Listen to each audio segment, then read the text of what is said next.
Et bien voilà, comme on s'y attendait, hélas, pourrait-on dire, la France s'est inclinée sur le terrain des Anglais à Twickenham, 44-8. 44-8, je vérifie le score vite fait puisque je l'ai noté au fur et à mesure. C'est bien ça, 44-8, 30-8 à la mi-temps, aucun point donc inscrit par les Français en deuxième. Que dire de ce match? Bon, les Anglais ont pris le score très très vite, on savait qu'ils le feraient et on n'a pas fait grand chose pour l'empêcher. Hein, voilà, un ballon récupéré et c'est terminé. Dele qui met un triplé. On a été quand même globalement en dessous de tout, surtout en première. On passe complètement au travers. En deuxième, il se passe plus grand chose finalement. Mais les Anglais réussissent à scorer 2 fois, même s'il se passe plus grand chose. Et on tombe encore dans le panneau, quoi. On est pas bon, mais pas bon du tout. Il n'y a pas un compartiment du jeu à sauver sur ce match. C'est assez dramatique, hein, quelque part, quand on y réfléchit. C'est quand même dingue. On n'y est pas du tout, on n'est pas invité. C'est pas que ce match-là, ça fait des années que ça dure. Là, on est quand même un peu atterré devant le niveau de cette équipe. Il y a franchement une division d'écart. Hein. Il y a une division d'écart entre cette équipe anglaise et l'équipe de France. Je crois qu'il n'y a pas honte de le dire. Et je pense qu'il faut savoir le reconnaître au bout d'un moment. On a des joueurs qui sont complètement passés au travers. Une charnière invisible. UG derrière que j'ai trouvé hyper mauvais. Picamol qui est là quand il veut. Bastaro qui essaie mais qui est un petit peu tout seul. Doumerou qui sert quasiment à rien. On a comment un Camara qui a été invisible quasiment tout le match.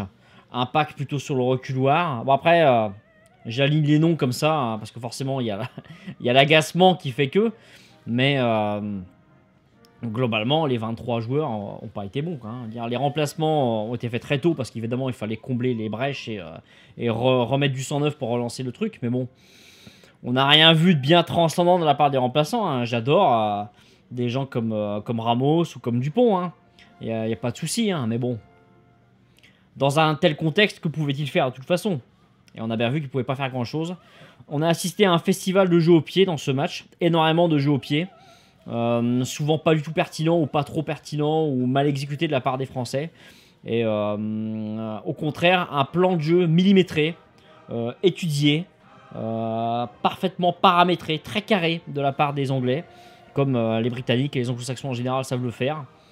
On n'a pas été capable de répondre à ça. On a quasiment toujours joué dans la même zone du terrain. Apparemment, ça ne soulève aucune question de la part de nos coachs. Alors que c'est bien des zones qui ont été visées et qui étaient les mêmes d'ailleurs que la semaine dernière contre l'Irlande par les Anglais. Quand même là, ça commence à faire beaucoup. On a vu que techniquement, dans la qualité technique des joueurs, on constate qu'une nouvelle fois, c'est pas génial. Physiquement, on n'est pas forcément complètement au niveau non plus. Hein. La saison a commencé au mois d'août. Les mecs commencent à être bien rincés là. C'est assez désastreux, il faut dire. Les espoirs d'amélioration immédiat ne sont pas vraiment envisageables. On a d'un côté une fédération, la fédération française, qui fait un peu tout et n'importe quoi, qui est beaucoup dans la com, qui n'a suivi aucune ligne directrice depuis près de 20 ans, peut-être même depuis toujours en fait, et une RFI, donc Rugby Football Union, qui a souvent fait des erreurs, mais qui a su s'en inspirer pour faire mieux, quoi. Et on voit toute la différence entre les deux. On voit des joueurs qui sont un petit peu aux fraises quand même, un staff qui est complètement aux abois. Beaucoup de déclarations avant ce match, que je trouvais, même avant le match, assez malheureuses. Avec mais non, vous en faites pas, ça va venir, ou des trucs de ce genre-là. Je ne saurais pas vous citer exactement les trucs, que ce soit de la part de Julien Bonner par exemple, ou de notre coach moustache, là, de Jacques Brunel. Et bizarrement, côté anglais, ça parlait pas, quoi. Et on a des joueurs anglais qui ont fait une super partie. Les frères Vunipola ont été très bons. Courtney Lawes a été très très bon. Il a presque fait oublier Maro Itoje. Farrell. Fait chier de l'admettre, mais Farrell, c'est un grand joueur. C'est un grand joueur. Des mecs comme May ou Daly, Slade ont été particulièrement bons, je trouve. Alors, les remplaçants côté anglais n'ont pas apporté grand chose, mais quand le score est fait, vous savez, le bonus offensif était acquis avant la mi-temps. Il y a déjà 30 points marqués par les Anglais à la mi-temps. Hein. Donc à partir de là, c'est mort pour construire côté Côté français, c'est quasiment impossible. C'était même trop facile pour les Anglais. Hein. Les Anglais vont pas avoir grand-chose à retirer de ce match-là, hein, finalement. Donc ça pose quand même pas mal de problèmes, tout ça. Mais il n'y a rien de nouveau. Il n'y a rien de nouveau. Vous avez déjà vu sur cette chaîne ce genre de critiques, ce genre de remarques. On n'est même pas vraiment déçus. On n'est même pas vraiment déçus, puisqu'on s'y attendait. Hein. Mais pendant toute la semaine, on a entendu parler de valeurs de combat, d'agressivité, de trucs complètement dépassés. On a parlé également beaucoup ces derniers temps, depuis pas mal de mois, de faire du jeu.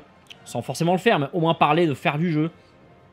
Ce qui se faisait à la Coupe du Monde 2015. Alors qu'en 2019, Coupe du Monde 2019, ce sera peut-être différent. On a vu beaucoup de jeux au pied. On a vu beaucoup d'occupation. On a vu beaucoup de choses comme ça aujourd'hui. On est en retard à chaque fois d'un temps. On a un temps de retard à chaque fois. On n'y est pas du tout.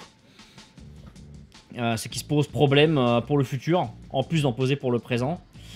Et là, évidemment, on n'aime pas voir ce qu'on a vu à l'écran aujourd'hui, avec des joueurs qui lèvent les bras, des joueurs qui ont l'œil perdu, qui ne jouent que par séquence et qui de toute façon n'ont pas beaucoup de ballons. Et quand ils l'ont, bah, y a la faute technique en trop, il y a le ballon qui est gratté par l'adversaire, avec un jeu au pied qui remet la pression directe.